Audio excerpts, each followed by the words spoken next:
as well as the refugee crisis, alongside security fears. Others were more dispirited about not having the Games come to Hamburg, calling it, quote, a sad day for the city and for the country's athletes. Austerity was also singled out as a cause, pointing to the fact it's not the first German city to reject the Olympics. Munich pulled out as a candidate for the 2022 Winter Games. Okay, just to remind you of the exit polls following Sunday's regional election first round in France. The story we're following this hour on RT International. A far-right National Front party appears to be stealing a march and predicted to be out in front in 6 of 13 regions. Now that means it's ahead of former President Nicolas Sarkozy's Conservative Republican Party and also the ruling Socialist Party. Now, there will now be a runoff on December the 13th in a week's time. And if the exit polls prove correct, it could see Front National secure regional power for the first time ever. Stay with RT International. I'll be back in literally 2 minutes' time to bring you the latest reaction to what's predicted to be the far-right night in France, plus more of the world's biggest stories of the week.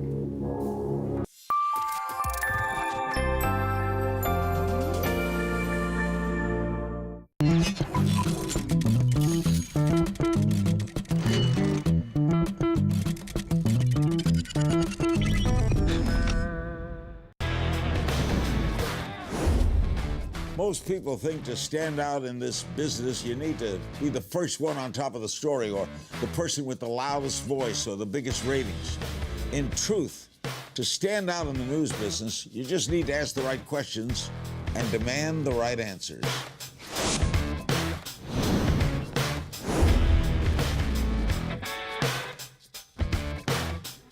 Question more.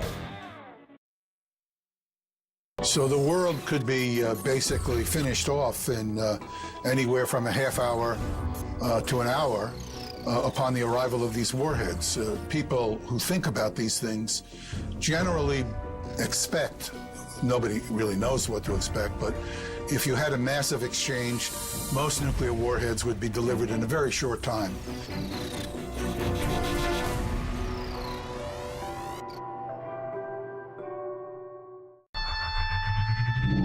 Americans are accustomed to having two teams. The Republican and Democratic parties are simply one duopoly. Who's the lesser of two paths? You know, Governor Romney, I'm glad that you agree. I felt the same as the president did. Both Governor Romney and I agree. This debate showed that the candidates agree on a lot of things. The debate is a farce of a debate. It makes a mockery of our democracy. Eliminate political opposition. All voices should be heard. Corporatist, anti-democratic force. Police state in this country. Candidates did raise issues that were never even touched upon in the debates between Mitt Romney and Barack Obama.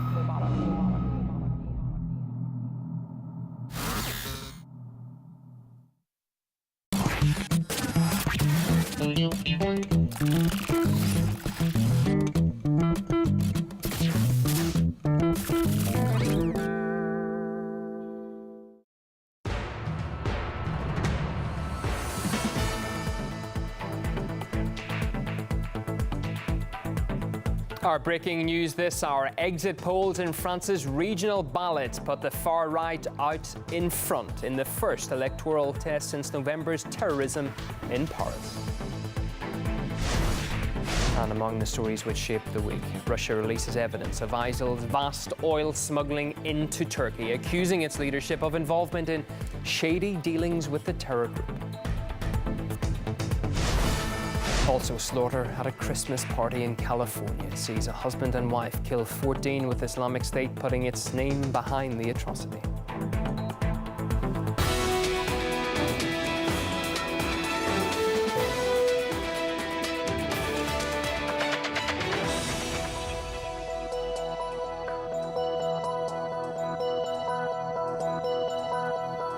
With big stories from the week that was and right up to the moment, developing news as well. This is The Weekly. My name's Ewan O'Neill. Good to have your company.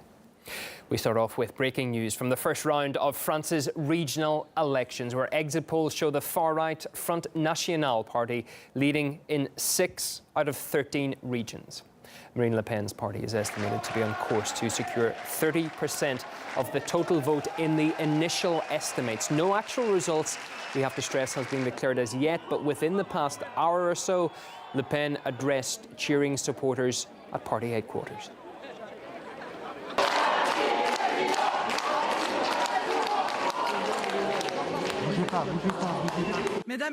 Ladies and gentlemen, the people have spoken out and France can now hold her head high. This vote confirms what has not been confirmed by official observers, that the National Front is now the leading party in the country.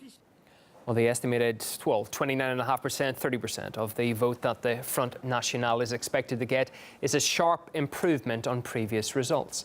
In 2010, the party scored just 11% in the first round. These regional elections take place at a significant moment for the country, of course.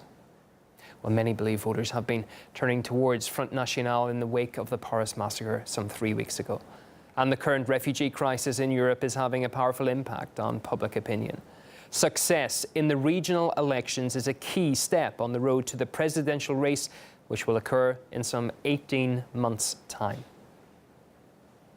Let's take a look at the campaign points for a little while, which party leader Marine Le Pen appealed to voters with. Merci, Madame Merkel, de nous faire le plaisir de venir aujourd'hui avec votre vice-chancelier, administrateur de la province France. La construction européenne, petite au départ, animée de bonnes intentions sûrement, mais qui peu à peu détournée de ses objectifs initiaux, est devenue un terrible catalyseur de la violence de la mondialisation. Trouver la maîtrise de nos frontières, seule politique efficace. Le refus absolu du fondamentalisme islamique doit être proclamé haut et fort par quiconque tient la vie et la liberté pour les valeurs les plus précieuses. Well, as indications came in that voters had turned her way, National Front leader Le Pen swiftly took to Twitter to celebrate. In one post, she writes, "Congratulations to patriotic voters who raise great hopes for the regions and France." And here's how the Twitter page of her niece, Marine Le Pen, looks like right now. The exit polls say she could win in one of the northern regions with a hefty old vote, 42% of that poll. Let's go now live to Paris and RT contributor Anna Baranova. Once again, Anna, like me, we've been digesting the results here, and pretty much what we're seeing, the right-wingers were predicted to do well, that we know, but the exit poll successes appear to be even surprising to them. That's true, Ewan. This was the first regional election held under a state of emergency, and of course all eyes were on the National Front to see how the far right party would do after what had happened in Paris in November, after the attacks. And the outcome, just as you said, was a surprise for the Front National's leader, even for Marine Le Pen. She was quoted saying that the results have exceeded her expectations. Front National scored 6 regions out of 13. Currently in France, that's a change because there previously were 22. They've reduced the number of regions to 13 just recently. The ruling party scored just 2 regions, and the other 4 went over to Sarkozy and his allies. Sarkozy's party and allies. The final results, though, they're going to come through only next Sunday, on December the 13th. So we're still waiting for that. But a change, a visible change to the situation might only happen if 2 eternal rivals, the Republicans and the Socialists, so Hollande and Sarkozy, join forces to stand against Marine Le Pen and the National Front, something that Sarkozy has already said is not going to happen. And it's interesting that there's also been a recent poll conducted as an outcome of of the results that came through of these preliminaries. The French people were asked whether they would like a union of that kind, a historical union of eternal rivals. And surprisingly or not, 51% of those taking part in this Ipsos poll said that they were against a union like that, no matter the outcome of the regional elections on December 13th. 49% said that they would like that to happen. Regional power, once held by those who win these elections, isn't that vast. It concerns public transportation, education, tourism, very local issues. However, of course, everyone looks at these elections as a sort of as something that might indicate on what could happen in spring 2017 when the French president would be elected. It's also worthy noting that the next vote for regionals is going to be in 6 years. So I suppose it's important to understand for how long this sort of power segregation is going to take place. Just to remind you, 6 regions out of 13, nearly a half of the country, are now seen as pro Front National. They voted for Marine Le Pen's party, with 2 regions holding a very strong position, over 40% voting for Marine Le Pen in the north, in Picardy, Nord-Pas-de-Calais, and 42, nearly 42 for Marion Le Pen in Provence-Côte d'Azur, Alpes. Provence-Alpes-Côte d'Azur. The names of these regions are terrible as it stands because they've been combined from 22 to 13. So you have these really long, difficult combinations of the original regions.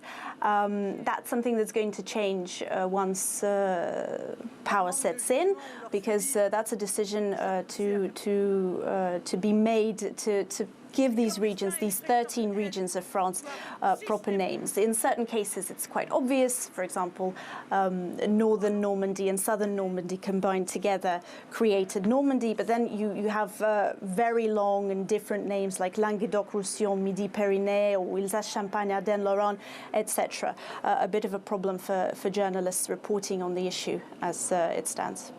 Yeah, and a big weekend, of course, next week with the runoff as well. But as you say, at the moment, 6 out of 13 regions in Front National's hands at the moment. But we are waiting, of course, for the official results of that. Anna Baranova, RT contributor, speaking to us from Paris. Thank you for that. Well, many are stating the turn away from the ruling party is a punishment vote against the socialist government for failing to prevent the deadly Paris attacks and over its handling of the refugee influx too. Fears over which have been seized upon in Front National's campaigning. This election poster shows a veiled woman and a similar-looking person with the French flag painted on her face. It says, "Choose your suburb, vote Front." And here's party leader Marine Le Pen voting earlier on Sunday. Her clothes coordinating there as